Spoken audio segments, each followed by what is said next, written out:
એક બાજુ આઝાદીના 78 વર્ષ થઈ ગયા,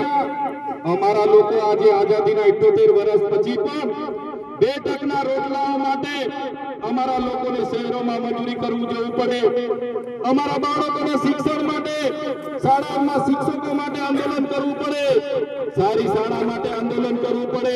પીવાના પાણી માટે આંદોલન કરવું પડે, જંગલની જમીન માટે આંદોલન કરવું પડે, અમારી ખેતીના પાકના ભાવ માટે આંદોલન કરવું પડે,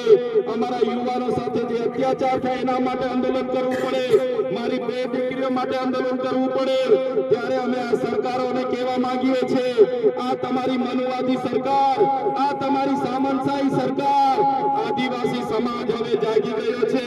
સરકારને અમે કહેવા માંગીએ છીએ, હવે અમારો સમાજ લડેંગે જીતેંગે, जिंदाबाद मुर्दाबाद,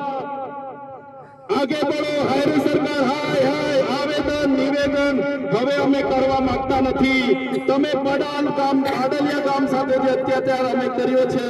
જો આવનારા દિવસોમાં જે પણ લોકો પર એફઆઈઆર થઈ છે એ એફઆઈઆર રદ કરવામાં નહીં આવે તો આવનારા દિવસોમાં અમે પાલનપુર એસપી કચેરીમાં